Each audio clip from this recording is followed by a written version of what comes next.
First off, I love my kids. This is Learning to Dad I'm the cool dad. That's my thing. with Tyler Ross. What I do have are a very particular set of skills. I'm gonna have fun, and you're gonna have fun.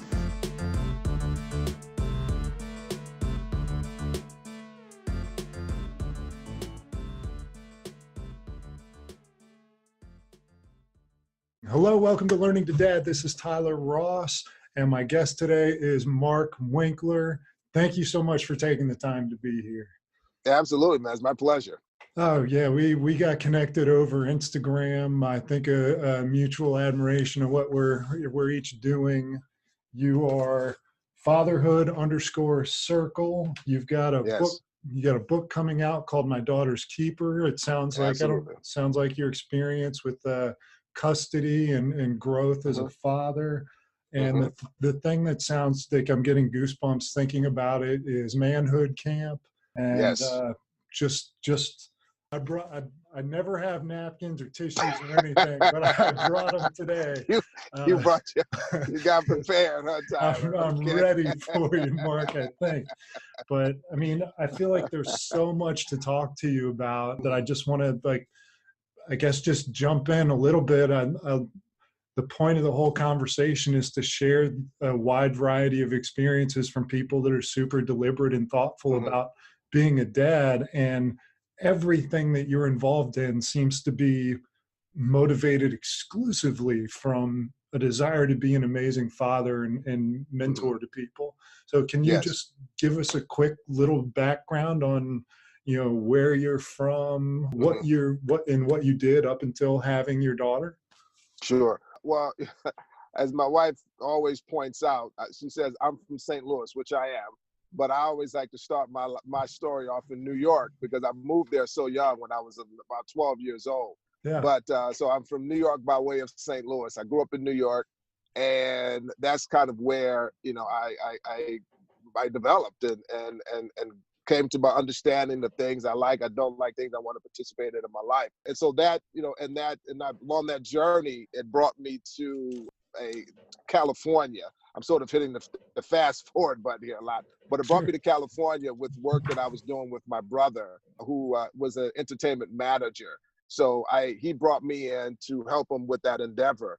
And so we got involved with a pretty big company out here in California. And so and that relationship developed, but it sort of developed and then went high, then it went low, then it sort of phased out. And then, so after that relationship was dissolving, that's when I started to get really involved with, wanting to sort of go back to my roots. When I was in New York, I'd started working with youth and parents. And so I got back into that. But so it was in California that I became a father. But a lot of my journey in terms of my interest with working with youth and families, I think that was cultivated in New York City. Yeah. So that was the long and short of it. No, that's perfect, because I want to talk so much as I'm interested in knowing about you. I want to hear about your parenting experience. So at what point along your professional path was having your child introduced? Well, that was when I got out here to California. Okay. Right. I became a father when I met this young lady and we had a child together. We tried to do the parenting thing together. We were just oceans apart in terms of our philosophy on parenting. Yeah. And we decided that that wasn't going to work out. So that, led to a separation. At first, I think it was a peaceful separation. Then it turned unpeaceful, and that and a lot of this I talk about in my book, Tyler, in terms of what transpired after the conversations turned from peaceful and peaceful agreements on how to co-parent to it not being peaceful. I already been a mentor, but there was a much different experience when I became a father, right? It was a world that I knew in parts because my brother was a father by that time, my older brother and my younger brother. So I thought I kind of knew what fathering was going to be based upon my experience as an uncle, but I found that it was much different. What do you think was the biggest difference? I think the biggest difference was you can't leave. You come, you come in as an uncle and bells and whistles and you're throwing dollar bills around and the kids love you. You bring things that the parents don't want the kids to have, sweets and stuff like that. Yep. And you are the favorite uncle. Why can't you be more like Uncle Mark, right?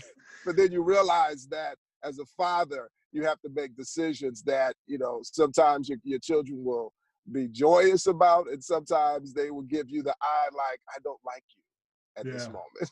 Yeah. And so I think that was the biggest difference. I had to live in that space as a father. I had to live in that experience. And as an uncle, you don't have to do that. Yeah. But it sounds like a lot of your moving forward, a lot like your book, it sounds like is inspired by the experience you have with your daughter's mother. Can you speak to that a little bit and how that transitioned? Yeah, I think and I think like in a lot of relationships that begin with, two people not really understanding or having, mutual understanding of what the other person wants, you kind of build in expectations that aren't real, or you try to build in thoughts for the other person, but you don't really have a foundational conversation that you need to have. And this was that type of relationship. So when we realized that the relationship was not working, by the time we realized that, the child was here. Yeah. So we tried and move past some of those that's this thing that we now understand about each other, but it didn't work. And what happened, and I talk about in the book, we began to have conflict, and that conflict began to present itself in front of the child, my child and her child, our child. And I said, hey, look, I can't. This is not. We can't do this. Right. So it was a decision that was made that, when we parted ways, we said we're still going to try and have, as I mentioned, a relationship, a parenting relationship that was basically in the best interest of the child. But it didn't end up that way, right? Because there were certain things that I was still working on and within myself, right? Certain things that I had not really fully got developed with myself. And one of the things was just, understanding that when you close, before you open another door, you fully close the door that you were leaving out of.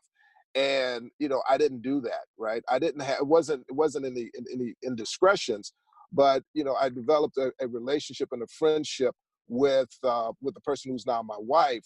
And as a result of that, when my child's mother discovered this, there was a turn in the conversation about our parenting conversation. Yeah. And that, I think that was the beginning of the strife. That was the beginning of an emerging new narrative about how she, was discussing me to the public.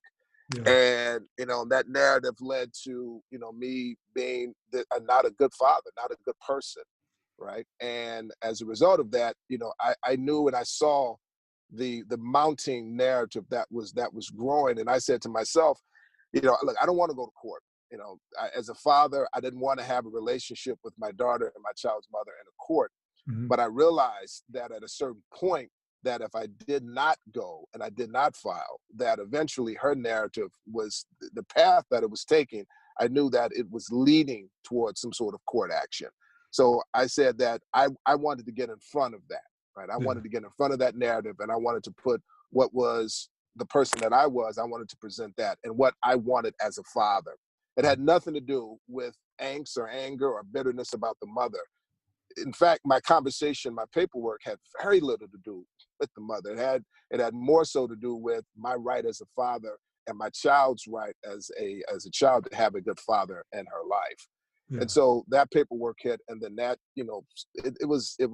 it ballooned into a lot. We can talk a little bit about it more, but the bottom line was, and I tell fathers this all the time, I said, if you're in a situation where you are, where you see that you cannot have a fruitful parenting relationship. By fruitful, I mean that, you can see your child at the appointed time, and your mother can have, the mother can have time as well, and the child can get, an equal amount of time with both parents, or at least a fair amount of time with both parents.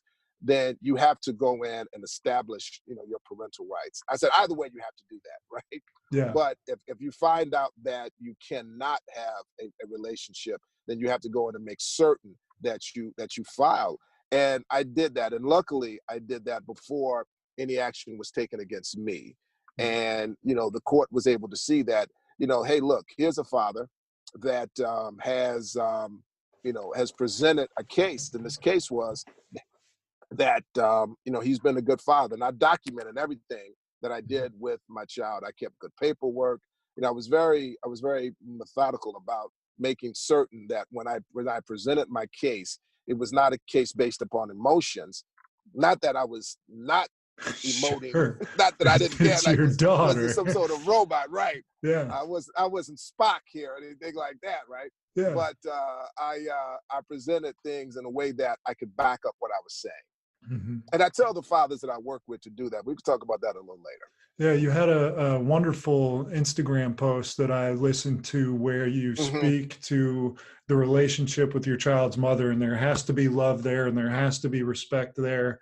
And it sounds like what was at a time a very adversarial relationship has, at least from your perspective, become one of respect and acknowledging the importance of mom and the importance of dad and the importance of working together. What kind of work was done on yourself to get from where you were to having that perspective? I think for me, I had to step outside of myself, and I had to not come from an egotistical perspective, and I had to look at what was most important to my daughter, right? And what was most important to my daughter was that she was able to have a relationship with both of her parents, free of, trying to make a decision about, is the mother okay? Is the father okay? I didn't want how I felt about the mother to interfere with the child's, thought processes about her mother, right? And that began really for me. It began in the court process, right? Because what I knew, Tyler, was if I went into court with a certain feeling, a certain thought of negativity about the mother, that was going to cloud every decision that I had to make, right? It was going to cloud me being able to put down certain things in the paperwork about the mother, about our relationship, the things that were healthy, the things that were good. If I was coming from the perspective of, this mother at this point is trying to prevent me from seeing my child, right? And that hurts me. And even though it did hurt me, I knew that if I allowed that to really create and to fill up so much real estate in my mind, that I wouldn't be able to, one, go into court and be fair and balanced about what I said. And beyond that, I think more importantly, I knew that when it came time for me to talk to my daughter about my relationship with her mother, and my daughter talking to me about her relationship with her mother, I didn't want anything of negativity to interfere with that. I wanted her to have her own relationship, her own thoughts. So I think it started there in court, and it's continued that way. I'm not going to fabricate and say everything is roses, but everything between me and my daughter and my conversation about the mother is remained consistent. It is, and that is that, as the daughter, you must respect your mother when they're together. I said you have to make certain that you're respectful, and that the time that you guys spend is enjoyable, and you don't say anything disrespectful. When she says things that are disagreement, I listen. Or when she has disagreements with her mother, I'll listen. I don't fan the flames to try to make it into my favor, like I'm the better parent. And because eventually, as she gets older, speaking of my daughter, she is going to be able to, with her developed mind, look into this matter a little bit closer and with a little bit more intricate understanding. And she's going to say, you know what, my father, if I went in a more negative way, she's going to say, my father, he said a lot of things to me back when I was younger, and that really kept me from developing a relationship with my mother. The potential of a good relationship, and I don't want that to be. And so I think that was the spirit of that clip that you saw. That's a really beautiful way of putting it. My dad's an attorney. He's a real estate attorney, transactions, but his partners do domestic work. And so I see so many divorces come through the office, and so many of them are emotionally driven and egotistically driven, and it's not about what's best for everybody or the family. It's about what Mm-hmm. can I get out of that person? What can I take away? How can I hurt them? And Mm. the egos associated on both sides, the husband and the wife, or wife and wife, husband, husband, whatever it is, like trying, it makes no sense to me, because there's an Right. easy way to do it and there's a hard way to do it, and it's got to be the ego that makes it the hard way. And Mm-hmm. it sounds like a lot of your work is centered around getting that ego in check so that you can be practical and make good decisions for everybody. Is that what, Fatherhood Circle is about? It is. It is. It's about accountability. Mhm. It's about recognizing when that ego is emerging. Yeah. It's about understanding, are you doing this for the best interest of your child? Or are you doing this to hurt the other parent? Are you doing this to, give yourself some sort of congratulatory moment?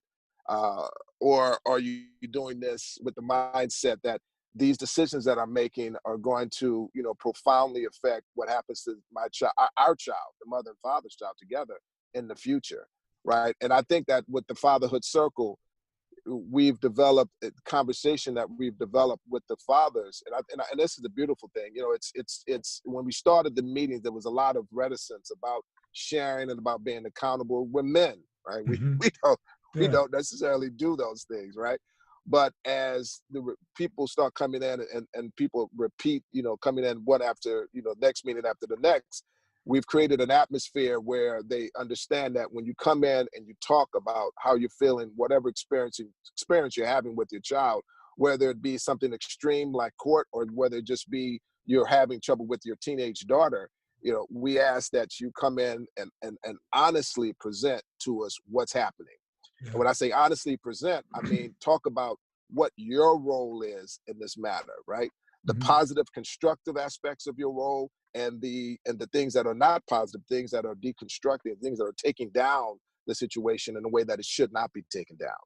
And I love the way that the fathers hold the other fathers accountable. And so that's the atmosphere that we're trying to maintain and grow in the Fatherhood Circle.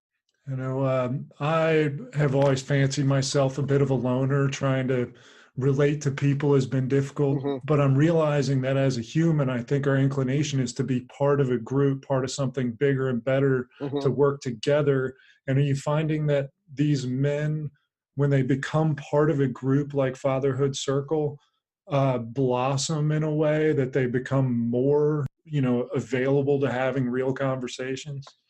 Absolutely. Look, we are tribe driven, right? Yeah. We have our cliques. We as men, we like sports, and we have particular sport teams. We end up going to the same spots, like in that television show Cheers, where everyone knows our name, right?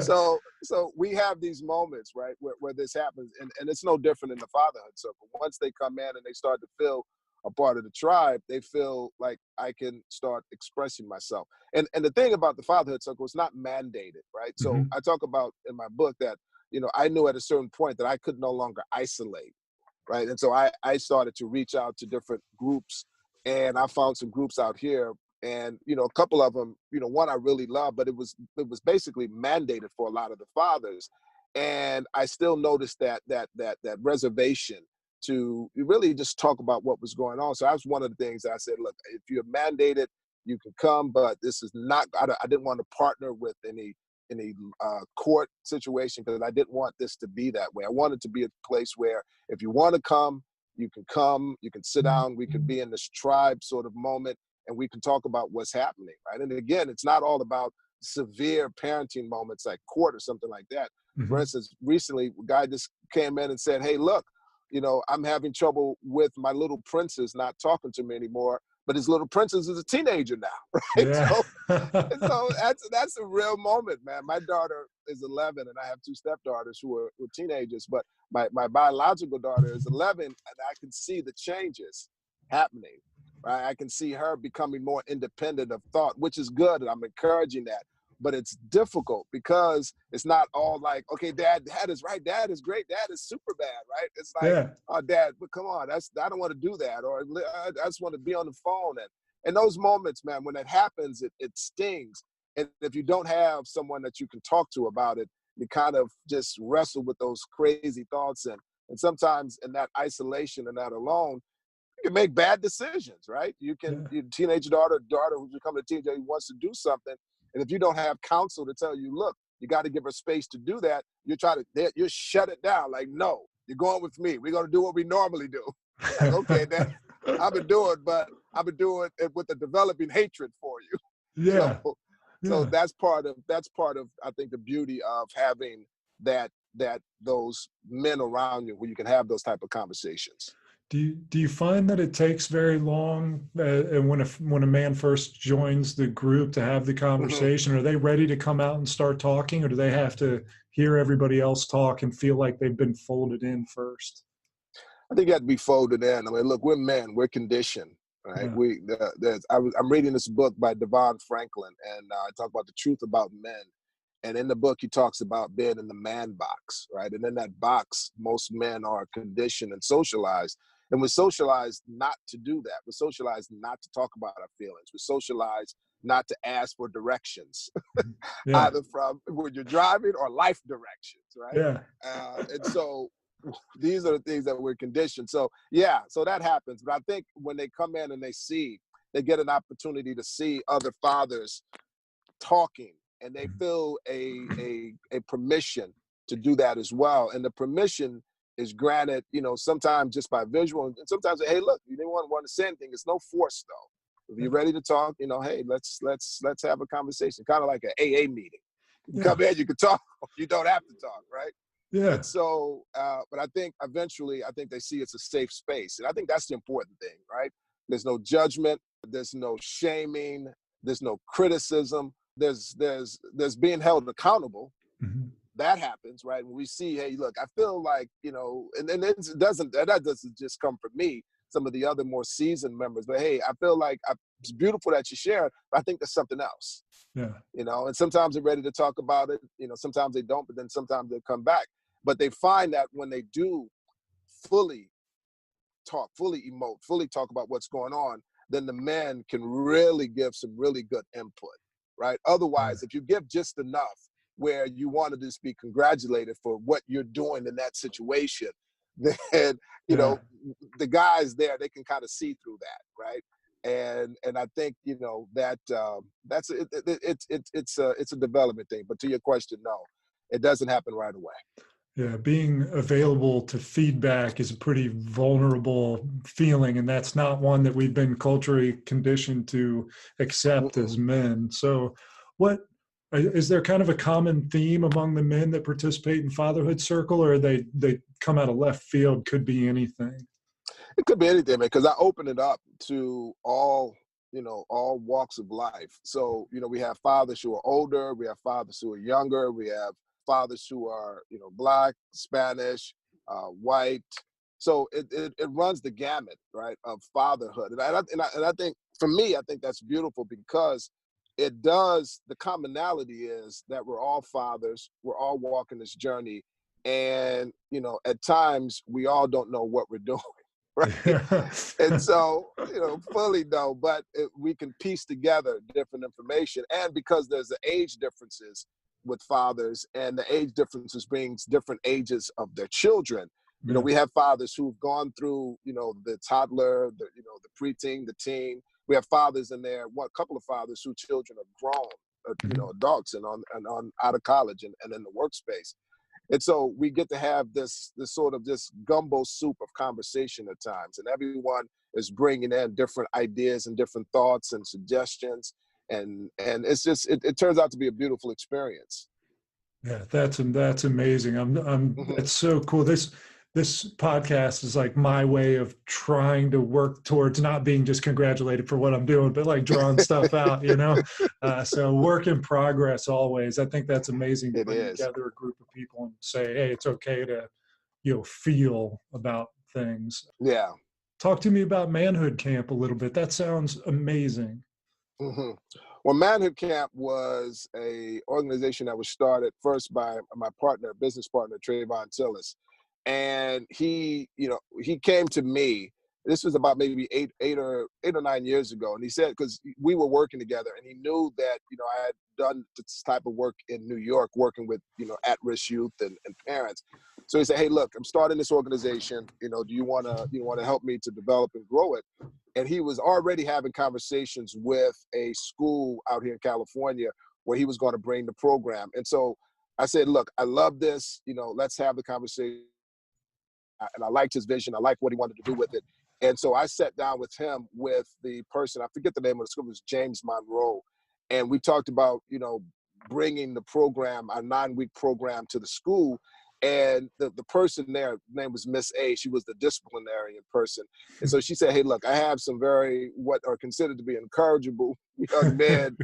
And, if you want to work with them, you can. And so we did. We started. We came in. And, after like 6 or 7 weeks, she came in. She said, what are you guys doing? I mean, they're really engaged.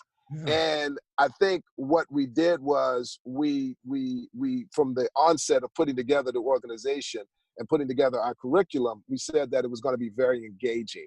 It was not going to be this is what you should do sort of moments, and this is what you need to do, step ABC to matriculate through, being a young man into manhood successfully.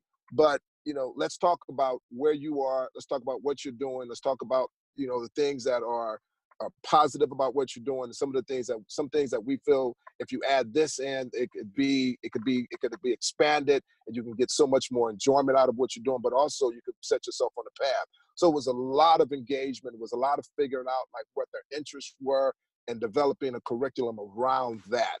And, and it ran the gamut from music, developing, the musical skills. Some were interested in business. So we put together, different, the way we designed the curriculum with this first endeavor, this first outing of Manhood Camp.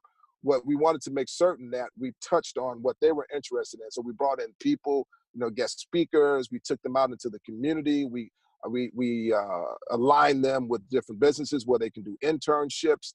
So we really got them involved in the program. And so we've kept that model going. And we recently, probably about 2 or 3 years ago, we partnered with an organization out here that works with foster youth. And so that same sort of dynamic that we created with that first outing, that first endeavor that we did with the high school, we kept going with this program.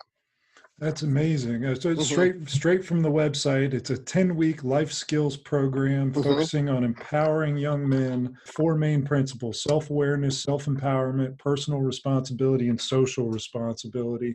The kids that you have through the program, is there a commonality among them, similar backgrounds or from similar places?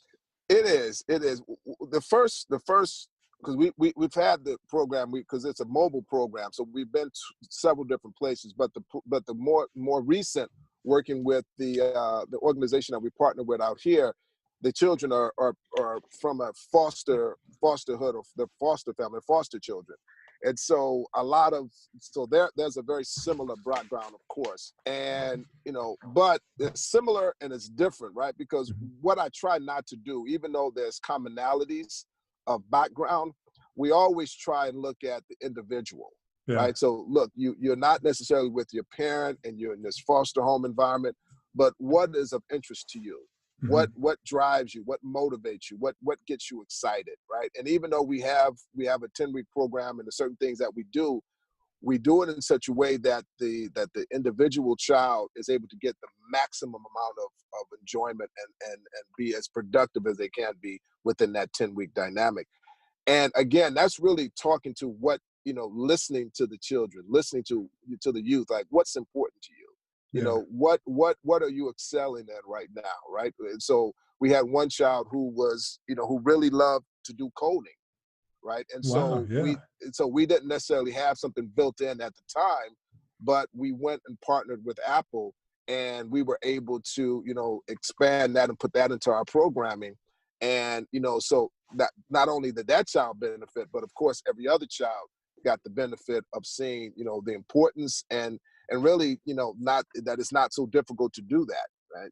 And so I think that's the winning formula that we've been using. It's really making sincere connections with the children. Yeah, and The this youth. this That they hate when I call them children, man. the youth. The youth. And Or this as is Joe a Pesci would say, the youth. the Utes.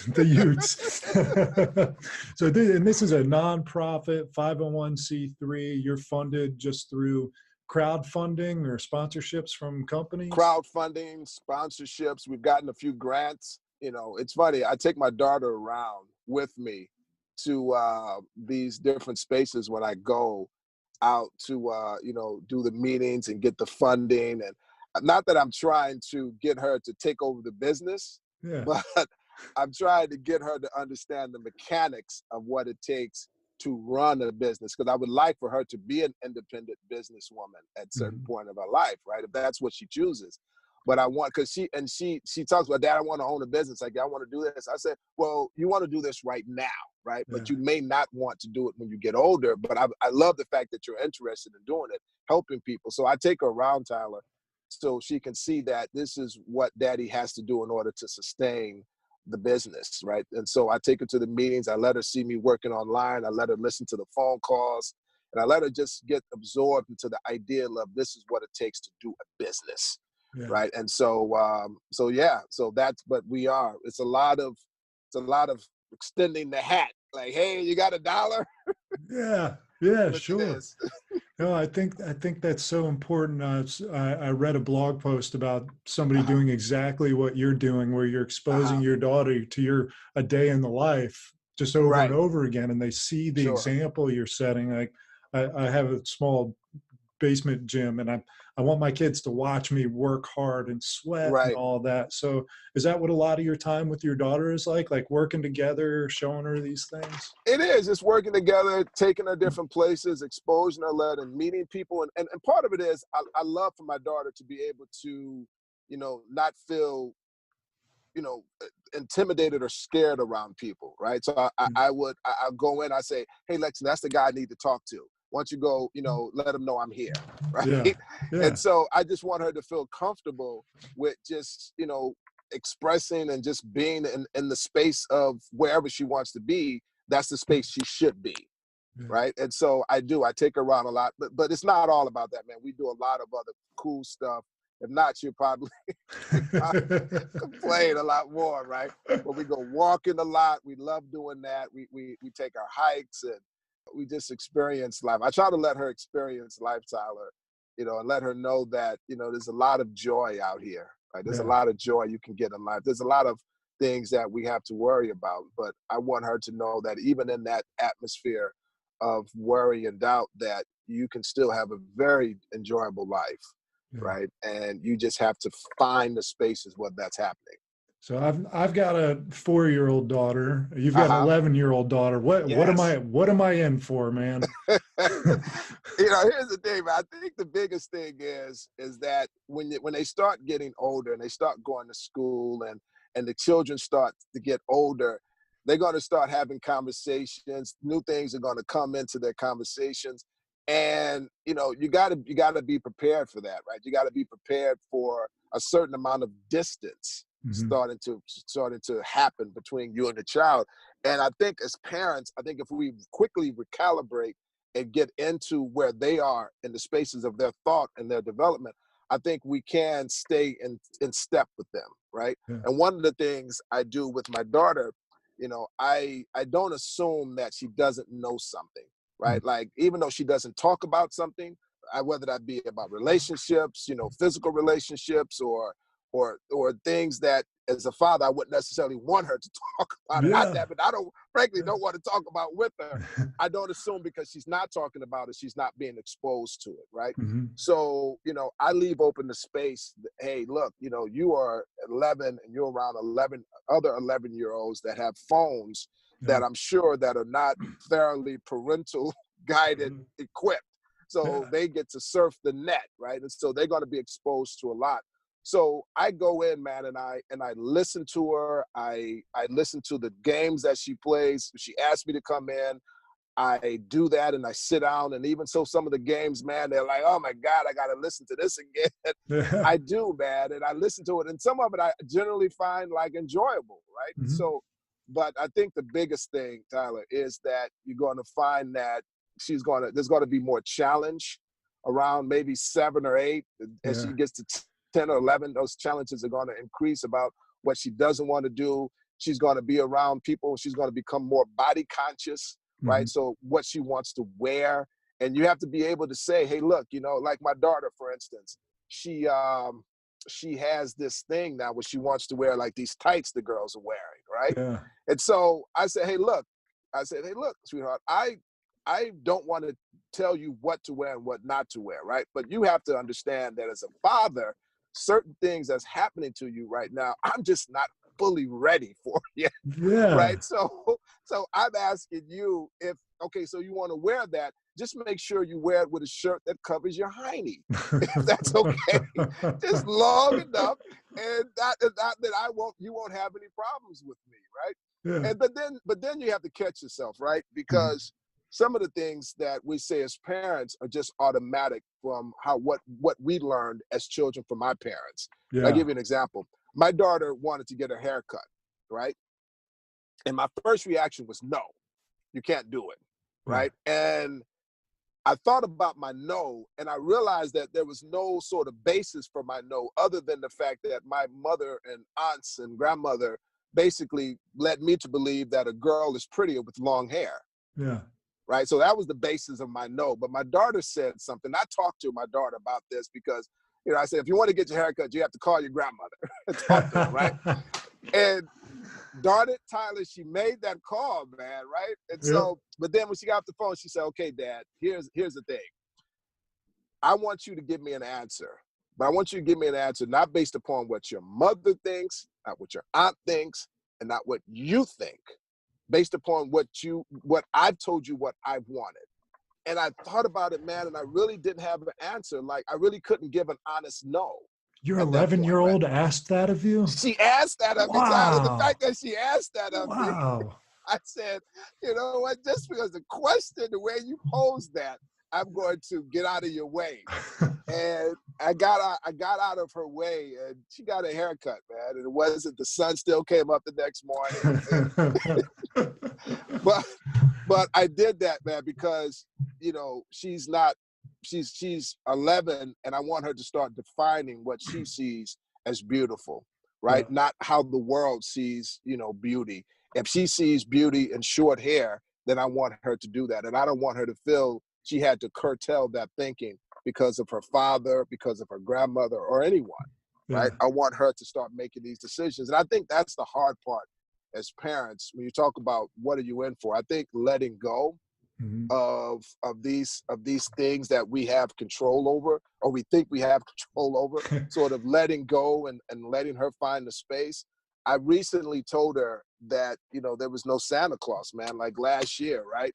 Yeah. And she knew, but I think she allowed me the space to let her believe that there was still a Santa Claus. And the reason I waited so long is because of that ideal of that control, man. I wanted to still keep her in some sort of, you know, ideal of things being magical and things being beautiful, you know?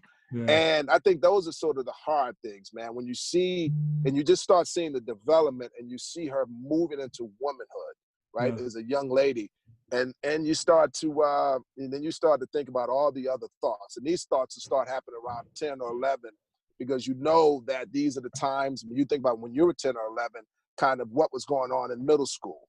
Right.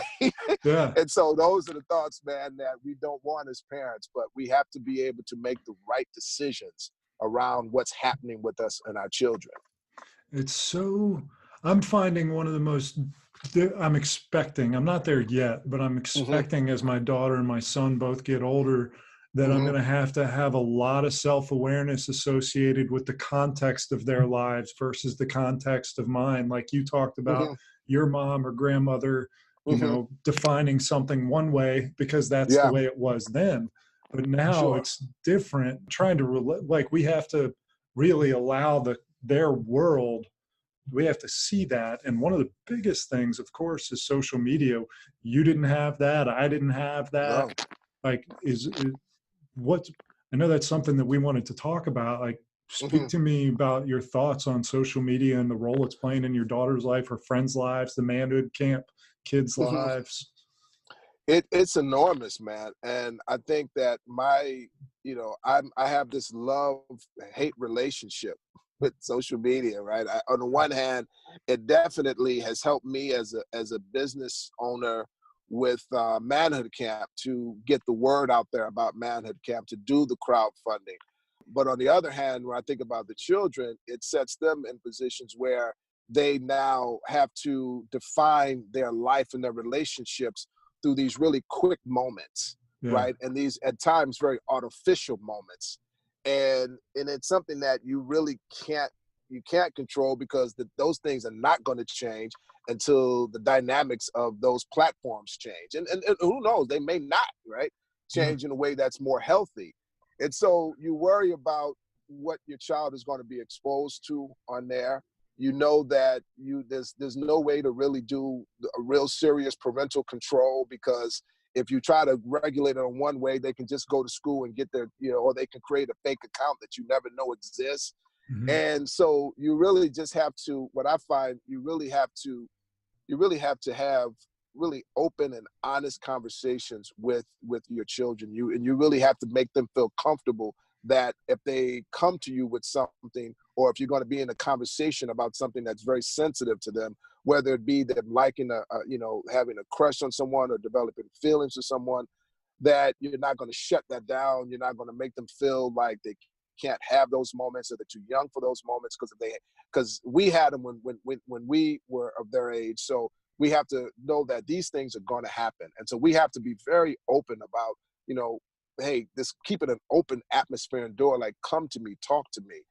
And when we really need them to come to us, if we're not starting that now when they're young, like they come to us with anything that they come, and we can honestly make them feel comfortable in that moment, that when we really need them to come and they're having real problems in their teenage years, they may find answers out there with their friends, or some social media contact that they have, and God knows what they would hear from there. But as a parent, man, I worry about, social media, because there's a lot of creeps out there, right? Yeah. So I worry about them making contact. And I know a lot of, and I did this whole, conversation I had developed around human trafficking. I'm not going to get too much into that really at all, but I know a lot of those people prey on, and prey through the social media, right? And so those thoughts, man, as a father and as a youth mentor, I'm concerned with.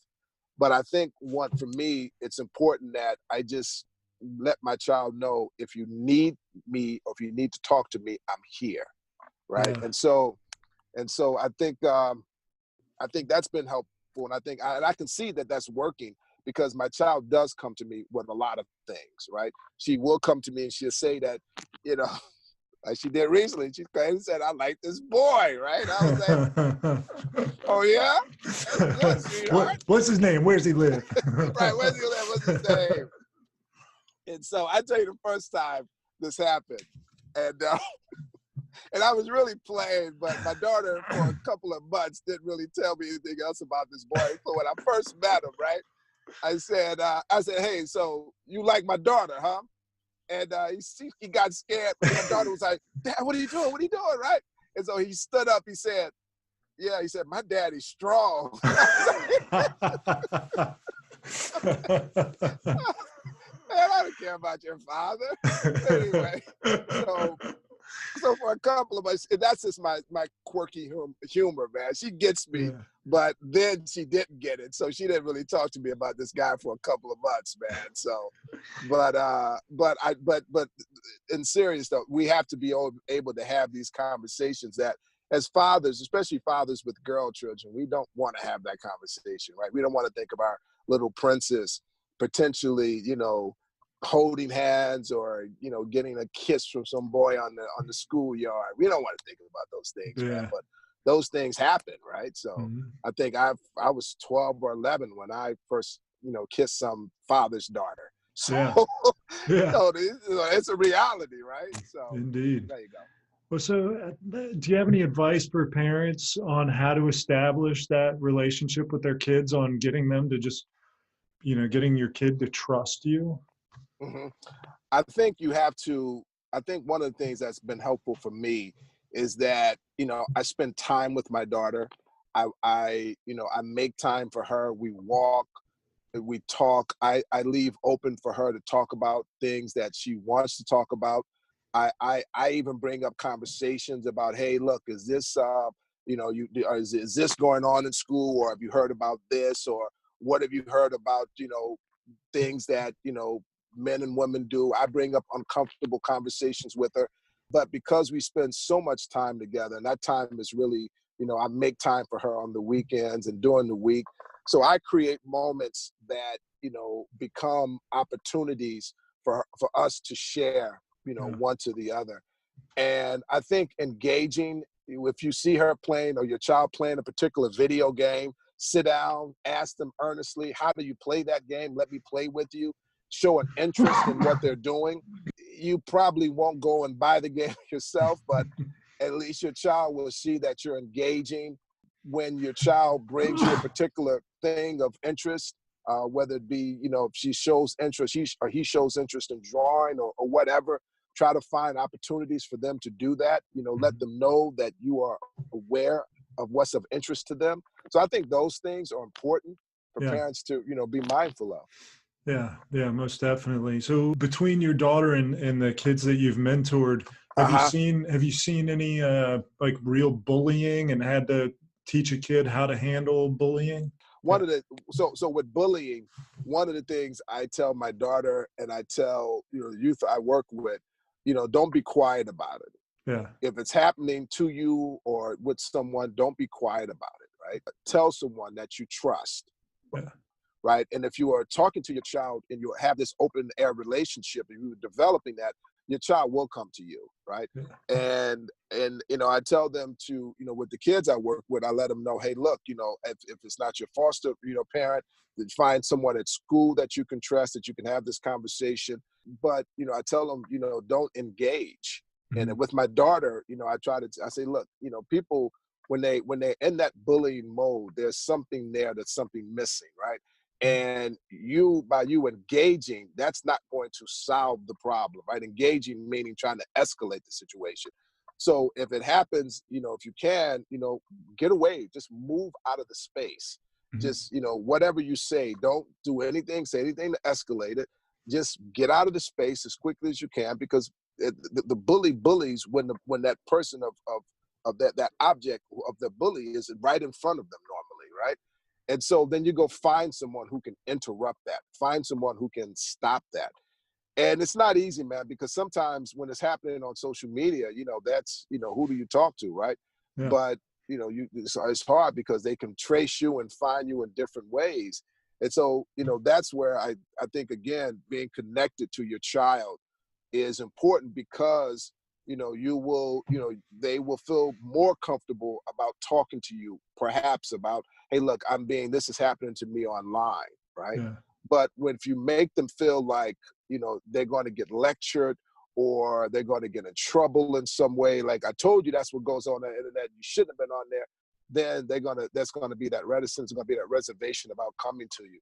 So the big thing is I say, look, it's happening. It's going to happen. Try to find someone. Let my daughter and the youth know. Try to find someone that you trust, that you can talk to, who's responsible, who's going to guide you in the proper way, who's going to do some sort of positive intervention that's not going to escalate the situation. So seek that. Yeah. Seek that first. Something else I know we wanted to touch on. My segue into it's going to be the question. A lot of the kids that you mentor, single parent kids. Can you speak to the impact of one parent and what that's like for them as the kids? Yeah, I think like parent alienation is the phrase. Yeah, exactly. I think when you have single parents, one of the things I talk about in the Fatherhood Circle a lot is that, especially, fathers who are experiencing this, I said, look, it's painful. It's like a death at times when you're not able to see your child properly. But, so I make certain with the parents that I'm with and I have the opportunity to work with, I say, if you're experiencing this, don't isolate, find people that you can talk to. When you do see your child, get the most quality time that you can get. And the children that I work with that are going through this, man, I try and do my best to, let them, if they have, if they need to talk about it, to create an atmosphere where they can talk about it. If we have to connect them to counselors, we do that. But I think, when I see it's happening and I have an opportunity to sit with both parents, one of the things that we try and do is to get them to understand that, you guys are going to have these negative feelings about each other, right? We may not be able to do anything about that, but what we can do is make certain that your child is happy, right? Yeah. And that involves, your child having a healthy relationship with both parents, right? And if you interrupt that or prevent that from happening, you are not hurting. And this is the bottom line of parental alienation. You're not hurting the parent, and you are hurting the parent, of course, because the parent hurts. But who you're really hurting is the child, because the child misses out on that opportunity to really experience what both parents can bring to that dynamic, right, to the child's life. And ideally, it could be in both if they were together bringing those things. But that doesn't happen. When it's not happening, both parents can still contribute in a very positive way.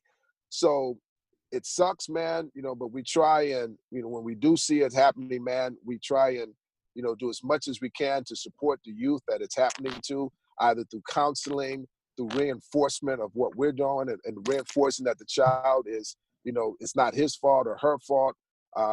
We try and get the other parent, if there's any, support, legal support that needs to happen, or counseling for him, with the father, if that's going on, or just extra support, calling the father, just try to get him through those moments. We try to create as much as support network as we can to, because it's the worst, man, when you have a child that you love and you can't see because the other parent is using that child as a weapon against you. Yeah, that's seen it happen. It's just horrible to see. So, any advice directly to a parent who they're in a perfect world, they'd meet in the middle with the parent, they're the other parent, but the one parent comes halfway and the other parent's not moving. That parent that's working hard, like, what advice can you give to them to be patient or keep their eye on the prize? Yeah, I think what you have to do is just at a certain point, if you see that, if it's not like a full-blown parental alienation situation, but it's not a co-parenting dynamic and it's more of a parallel parenting, to not worry about what's going on in the other parent's home, as long as the child is not being hurt or abused emotionally or physically. Don't worry about what's going on in the other parent's home. Don't try and have a relationship or co-parenting relationship if that can't exist. Just do everything that you can do that's constructive and productive for the child when that child is with you. Yeah. Right? Do all the things that we've talked about during the course of this conversation, connecting, spending time. Just worry about your relationship with your child. And your relationship with your child and your child's the other parent is going to be what it is. Yeah. Right? You can show the example of what a productive parental-child relationship is, and as the child gets older, they will have that example. They will say, "Hey, well, look, I see how my father." As I'm just going to use fathers because I work with fathers. I see how my father is handling my relationship with me versus what's going on over here. And at a certain point, the child won't, even if he's getting confusing messages from the other side, the child will be able to say, look, my father was consistent. My father did this, he did this. He didn't talk about, my mother. I didn't hear any negativity coming, And so I can say that, this is the type of parent, or this is the type of human being that I want to be, right? Versus, and I still love my mother, but, I feel that there's some things that needs to happen for her to be the best person that she can be. Yeah. So, I'm not going to make those same mistakes. So the biggest thing is just concentrate on the relationship with your child, right? Especially at a certain point when you see that co-parenting just is just not possible. Yeah. So Tell me three qualities that you think every father needs, three traits, qualities, characteristics. I think they need to be open. I think they need to be accountable. And I think they need to not be ego driven. Yeah. Do you have anything that you put into practice to stay that way yourself? Yeah, I definitely, man. I think when something goes wrong, when something goes wrong in a situation, so Yeah, I'm yeah. learning, I'm having the ability to do that more, to be accountable. Ego, I sense when something's happening, I sense, when I get upset about something, is this, is this something that, I'm upset about this? Am I upset because I really see some injustice or something being wrong in the situation, in this parenting dynamic? Or is the child, am I just upset that the child's not, my daughter's not, doing what I say anymore as an 11-year-old, like she did versus when she was 3, Yeah. right? Let me ask you, since you've Mhm. become a father, how have you become a better father? One of the things that I did was I stopped parenting. I talked about this earlier.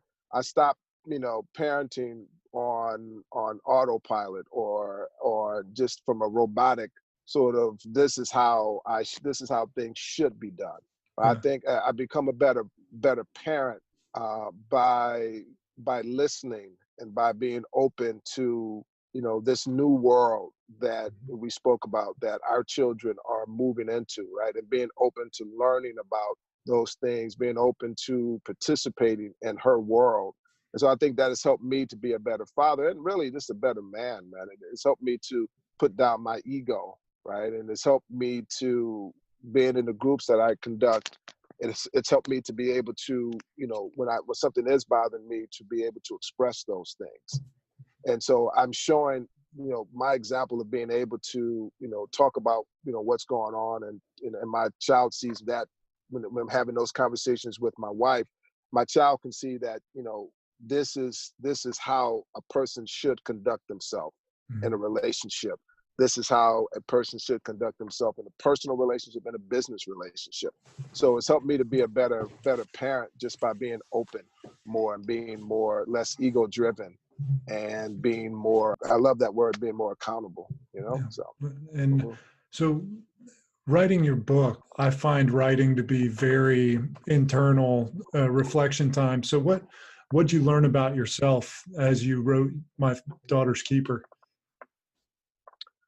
I think the biggest thing was I learned that I was, I learned that I was selfish and in relationships, selfish in that I thought I was, because I was a good guy, right? I thought I was a good guy in some sense, but I learned that, in a lot of ways, I was very selfish, and I thought about, you know, I would create environments that were, were not violent. They were peaceful. They were joyful, but they were based upon, what I thought was joyful. What I thought, it was very much centered around me, right? Mhm.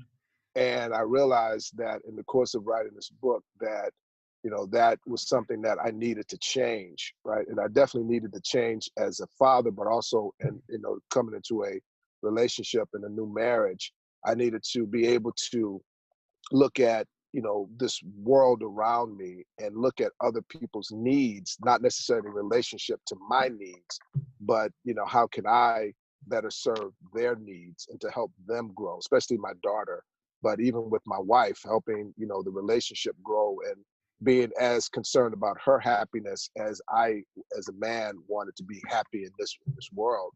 And so I think that was the biggest thing for me. Yeah. So Hmm. one of the things I think that's important for people to have is resilience. How do you teach your daughter to be resilient? Well, I teach her that, life is going to bring ups and downs, and that she has to, enjoy the ups and learn from the downs. And I think she has to be able to not be afraid to, get back up and to go after what she wants, even though it may take longer than what she expected, because sometimes things in life take longer.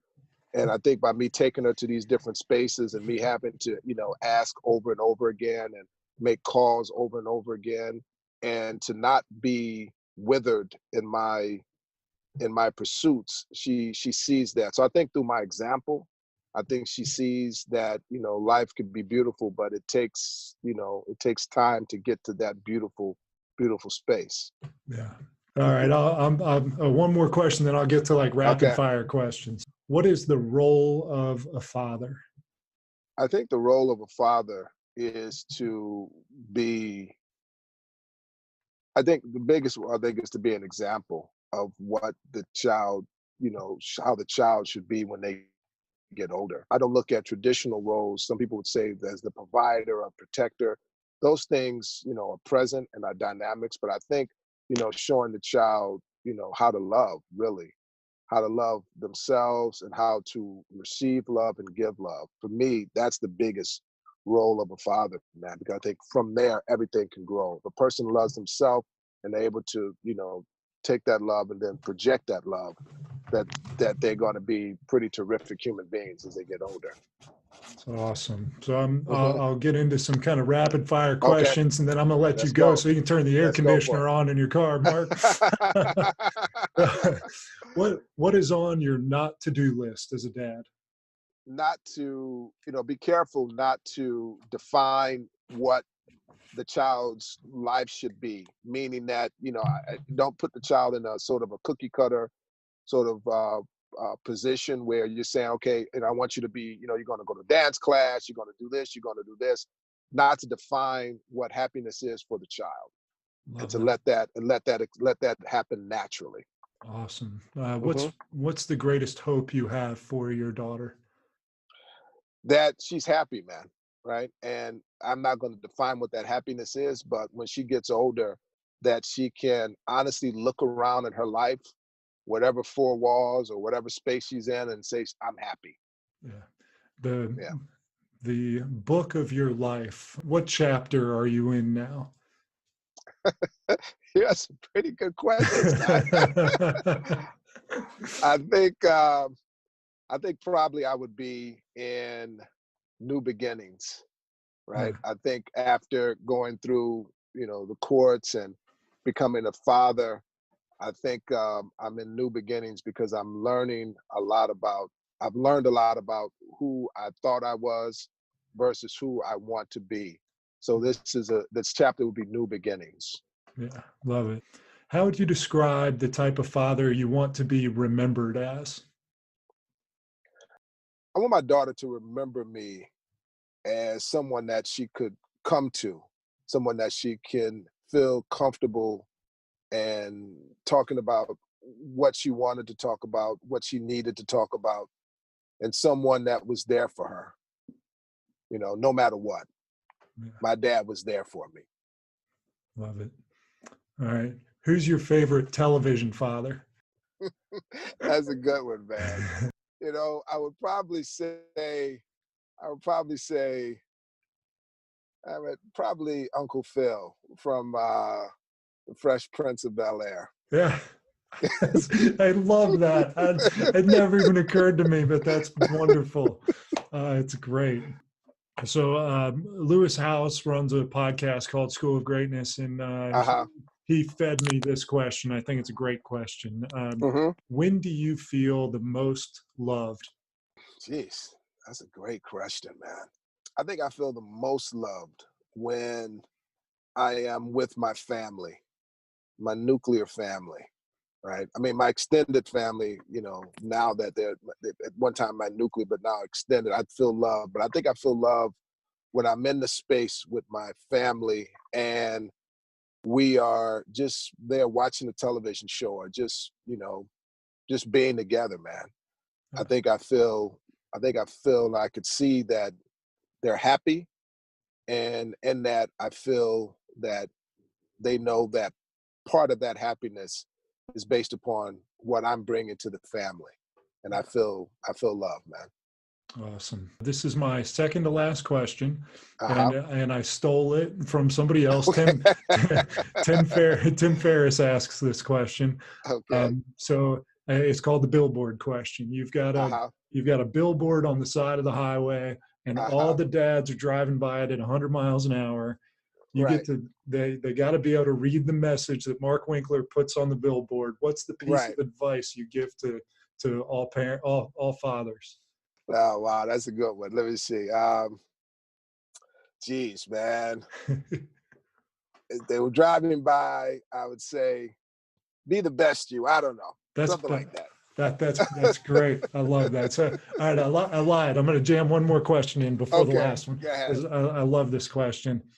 Money's no object, time is no object, whatever. You get to give a gift to every father on the planet. What gift would you give them? Wow.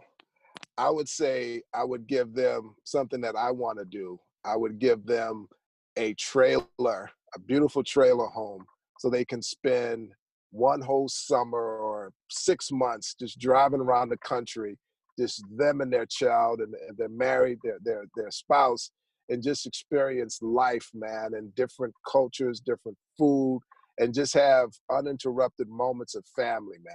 I would give that. That's a wonderful, I would like that gift. So here's my last question, but first, first I want you to tell me where people can find you on Instagram, on the internet, everywhere, your book, plug yourself. There you go. Shameless plug moment. Please. They can find me on Instagram at Fatherhood Circle, at Fatherhood_Circle. They can find me on Facebook at My Daughter's Keeper, the book. They can find me on my website is markrwinkler.com. The name of the book is My Daughter's Keeper. It will be coming out June 13th. So they can find that online. We're going to be looking at getting to some bookstores, but we're first going to start on the online platform. And they can find my organization at manhoodcamp.org. And that's always looking for donations for the benefit of these thousands of kids that you're impacting. So I hope people will give. Thank you. Thank you. my last question to you, Mark, is in the event this recording lasts for generations to come, what is a message that you would like to give your kids, their kids, their kids, their kids to survive forever? That you should do whatever you can to get the most enjoyment out of life, but not in a selfish way, and to give the most love that you can. And to, when you walk into a space, try your best to leave that space better than when you entered that space. Do your best to do that. Mark Winkler, thank you so much for coming on, man. I appreciate you so much. I learned so much, and I'm just grateful for your time and experiences and your sharing. I thank you, Tyler. I thank you for this opportunity, man. It was great. I enjoyed talking with you.